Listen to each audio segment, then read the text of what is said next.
This was the moment when Naoya Inoue knowingly dropped his guard, locked eyes with his opponent, and silently dared him to strike. It wasn't arrogance, and it wasn't for the crowd.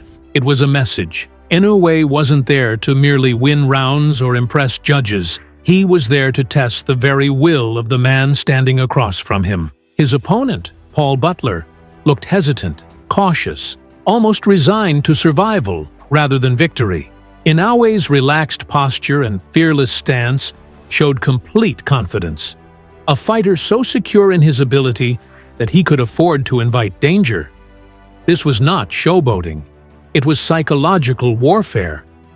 Inoue was stripping Butler of belief, moment by moment. Every feint, every pause, every step forward reinforced the same truth. Butler did not belong in the ring with him. Like a predator toying with its prey, Inoue allowed small openings, tempting Butler to engage, knowing full well what would happen if he did. And when the moment finally arrived, Inoue delivered the inevitable, a thunderous knockout that ended all doubt and announced dominance in the most brutal way possible. When Naoya Inoue moved up to bantamweight in 2018, his intentions were clear from the very beginning. He wasn't just chasing championship belts, he was hunting legacy. In his very first fight at 118 pounds, Inoue demolished WBA champion Jamie McDonnell in under 2 minutes. McDonnell, a seasoned and durable champion, had never been knocked out at bantamweight before that night. But against Inoue, experience meant nothing. The Japanese fighter overwhelmed him with speed, precision, and frightening power, pinning him to the ropes and unloading combinations that left no escape. It was a statement so loud, felt it. This wasn't a gradual adjustment to a new weight class. This was instant domination. Analysts and fighters alike realized that bantamweight had just gained a monster. Inoue's power did not diminish with the added weight. If anything, it became more terrifying. That performance served as a warning shot, but many chose to ignore it. One by one, fighters stepped forward, believing they could succeed where others failed. None of them understood that they were walking into a storm. In 2019, Inoue entered the World Boxing Super Series, a tournament designed to crown the true king of the bantamweight division. His first opponent was former champion Juan Carlos Payano. The fight barely lasted a moment. One devastating combination was all Inoue needed to end the contest in the very first round. Payano had never been stopped before, let alone knocked out so quickly. The shockwaves rippled throughout boxing, and Ring magazine later named it Knockout of the Year. Next came Emmanuel Rodriguez, another undefeated champion. This fight carried added emotion, as Rodriguez's trainer had openly disrespected Inoue's father. Inoue responded the only way he knew how: violence inside the ring. Rodriguez was dismantled in under 2 rounds by a ruthless barrage of punches.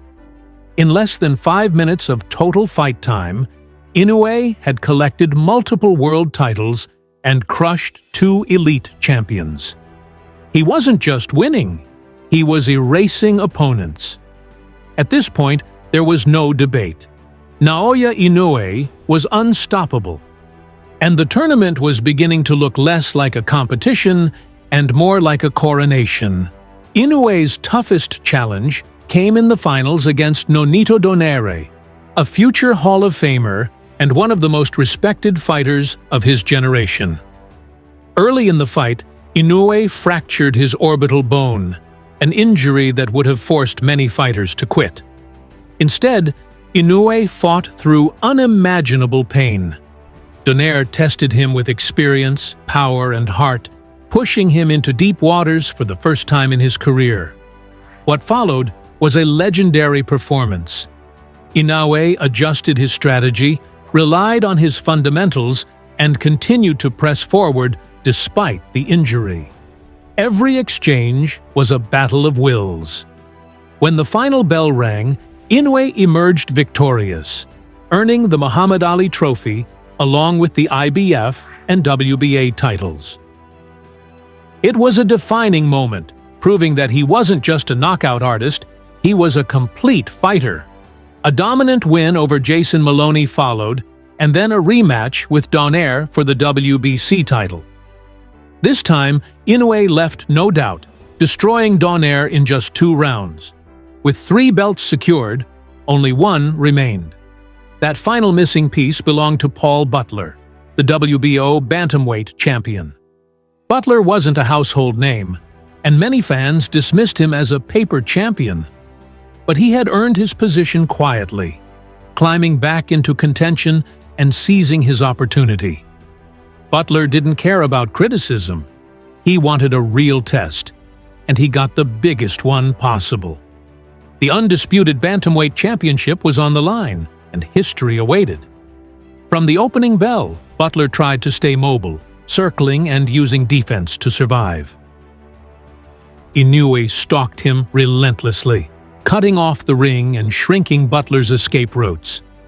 Every jab from Inoue carried intent. Every step forward applied pressure. Butler's defense was disciplined, but he offered little offense, allowing Inoue to control the pace completely. Body shots began to pile up, draining Butler's energy.